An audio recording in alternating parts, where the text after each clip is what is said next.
Betsy zal nu een kleine linkerbocht naar de hoge rechterbocht maken, namelijk terug in de looping. Dan zal hij een kwart close leaf doen. Dit is de looping en je gaat draaien op de laatste kwart van de loop naar links.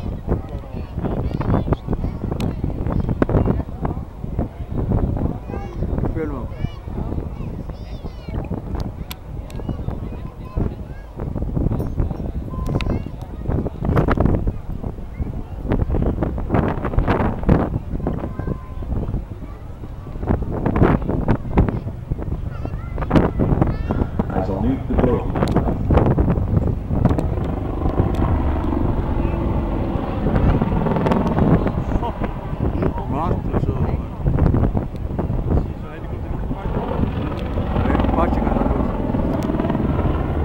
Alleen deze helikopters kunnen het. Bij het uitvliegen komt de Betsy terug door een spinntest uit te voeren.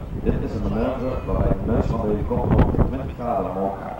Hij zal dan op zijn rug rollen.